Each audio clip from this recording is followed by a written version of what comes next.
Vamos falar um pouquinho sobre paternidade espiritual, segundo os fundamentos da Palavra de Deus? O que é a paternidade?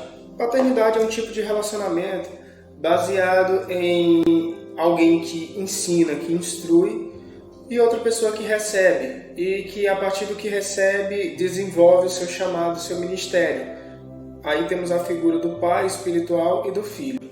Isso vem desde os primórdios da Bíblia. Você vê a paternidade espiritual do próprio Deus com o homem, quando Deus começa a conduzir Abraão no deserto, fazendo se achegar até a terra prometida. Você vê esse relacionamento de paternidade entre Josué e Moisés. Moisés vai preparando Josué. Josué fica ali próximo a Moisés, aprendendo o que Moisés vai fazendo, questionando algumas coisas. Moisés responde.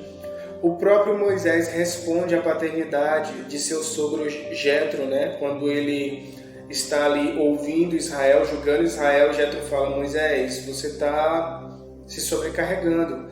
Divide o povo aí entre juízes, entre pessoas que possam te ajudar a gerir, porque esse povo é muito grande e você vai ficar enfadado. Então Moisés escuta o seu sogro ali, direcionado por Deus, né? E começa a exercer ali o ministério. E no Novo Testamento também tem Jesus, que acolhe os 12 apóstolos como um pai acolhe os filhos. Eles chamam ele de rabi, mestre, mas que também significa em alguma medida pai, aquele que conduz, né, o discípulo.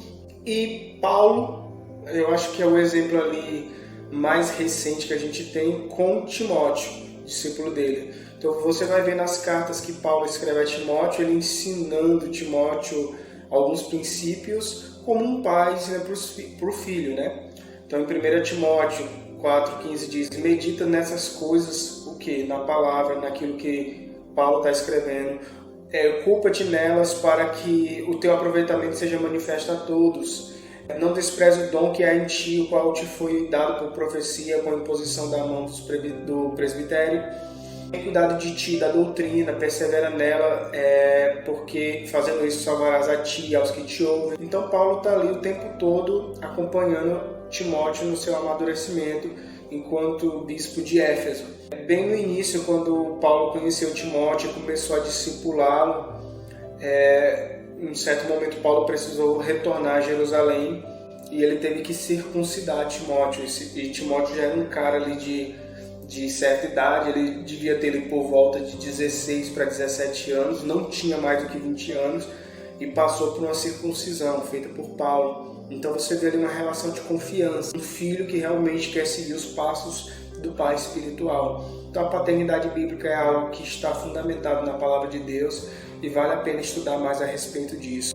Diante disso, para que serve a paternidade espiritual em nossos dias? Paternidade espiritual tem a ver com valores e princípios fundamentais. O que isso significa?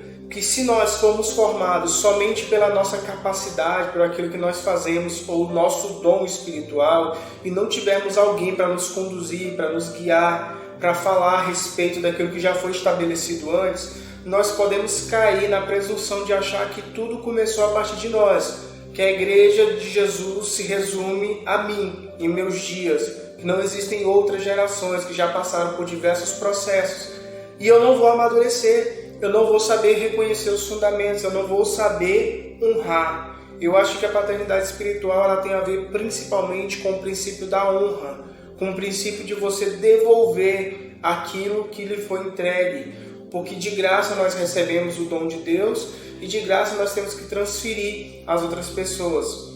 Hoje há várias gerações que não tiveram uma paternidade espiritual. O que acontece? Elas ficam o tempo todo oscilando, às vezes estão no propósito, às vezes se desviam do propósito, não conseguem ouvir as vozes daqueles que são mais antigos e que ainda estão aqui dando bons conselhos.